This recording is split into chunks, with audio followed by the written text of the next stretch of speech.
मित्रांनो नमस्कार. कायदेशीर माहिती देणाऱ्या माझ्या युट्यूब चॅनलमध्ये तुमचं स्वागत आहे. आजचा विषय डबल टॅक्सेशन, त्याला दुहेरी कर असं आपण म्हणतो. तत्वतः अमेरिकेचे नागरिक ज्यांना जगभरातील कमाईवर ते कुठेही राहतात कर आकारण्यास पात्र असतात, त्यामुळे त्यांना दुहेरी कर आकारणी होते. बऱ्याचशा अमेरिकेतल्या राज्यामध्ये 50हून जास्त राज्य आहेत. अनेक राज्यांमध्ये तो अमेरिकन नागरिक अमेरिकेचंही कर भरतो आणि भारतात उत्पन्न दाखवलं असेल तर ते भारताच्या उत्पन्नामुळे अमेरिकेत पण भरतो आणि भारतात पण भरतो. कारण केवळ त्याने जिथे कमाई केली आहे तिथेच नव्हे तर अमेरिकेतही त्याला त्याच्या घरी कर भरावा लागतो.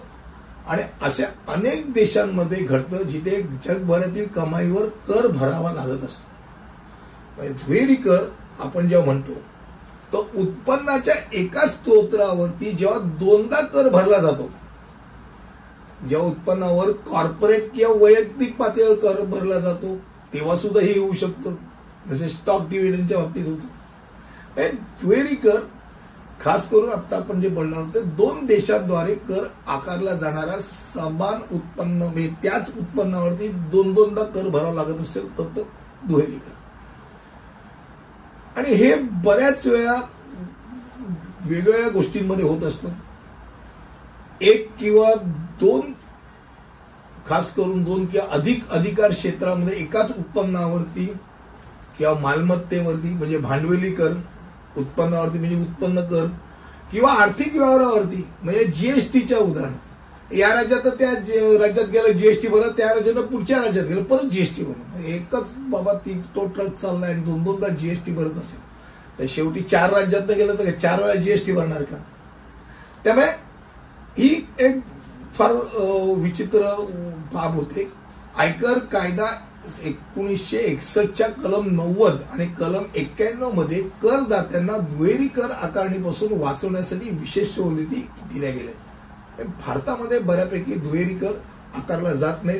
भारतामध्ये त्या मनाने बऱ्यापैकी स्थिरता आहे, पण बऱ्याच देशांमध्ये हा गोंधळ आहे. कलम 90 मध्ये द्विपक्षीय सवलत आहे आणि ती अशा करदात्यांना आहे ज्यांनी भारताने दुहेरी कर टाळण्याकरता करार केलेल्या देशाचा कर भरलाय. म्हणजे समजा धरून चला आपलं आणि आपला कुठचाही मित्र या जपान बरोबर आपला दुहेरी खर्च टॅक्सेशनचा आहे आणि तो करार असल्या कारणाने जपानमध्ये त्यांनी जे उत्पन्न दाखवते त्या उत्पन्नावरती जपानमध्ये जर कर भरला असेल तर भारतात त्याच्यावरती कर भरावा लागणार नाही. हा ते सरळ सोपा अर्थ. आणि कलम 91 ही एकतर्फी सवलत आहे आणि ती अशा करदात्यांना लाभ देते ज्यांनी भारताने करार केलेल्या नसलेल्या देशाला कर भरलाय. त्यामुळे दोन्ही याच्यामध्ये जर तुम्ही एकदा कर भरला असेल तर भारतामध्ये कर भरायची गरज पडत नाही. त्यामुळे दुहेरी कर हा शब्द काही उत्पन्न किंवा क्रियाकलाप दोनदा कर आकारणीचा देखील संदर्भ होऊ शकतो. कॉर्पोरेट नफ्यावरती प्रथम कॉर्पोरेशनने मिळवलेला कॉर्पोरेशन कर भरला जातो आणि पुन्हा जेव्हा नफा भागधारकांना लाभांश किंवा वितरण केलं जातं त्या लाभांश कर म्हणून पण त्याच्यावरती आकारला जातो. एकच उत्पन्न असतं पण ते कंपनीलाही पडतं, नंतर डिव्हिडंड दिल्यानंतर त्याच्या भागधारकांवरती पण पडतं.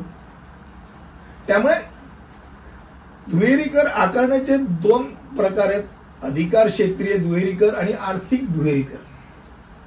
पहिल्या प्रकरणात जेव्हा स्त्रोत नियम एकमेकांशी जुळतात तेव्हा 2 किंवा अधिक देशांनी त्यांच्या देशांतर्गत कायद्यानुसार एकाच व्यवहाराच्या बाबतीत कर लादला जातो तेव्हा संबंधित अधिकार क्षेत्रात उत्पन्न निर्माण होते किंवा एकाच गोष्टीवर दोनदा कर भरला जातो.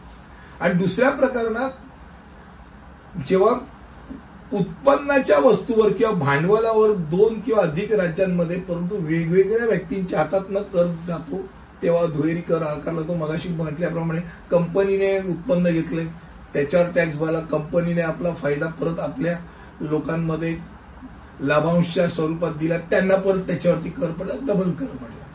भारताच्या बाहेरच्या इतर अनेक देशांवर जवळजवळ 88 देशांसोबत व्यापक दुहेरी कर टाळण्याचा करार आहे. त्यापैकी 85 देशांनी अंमलबजावणी सुरू केली.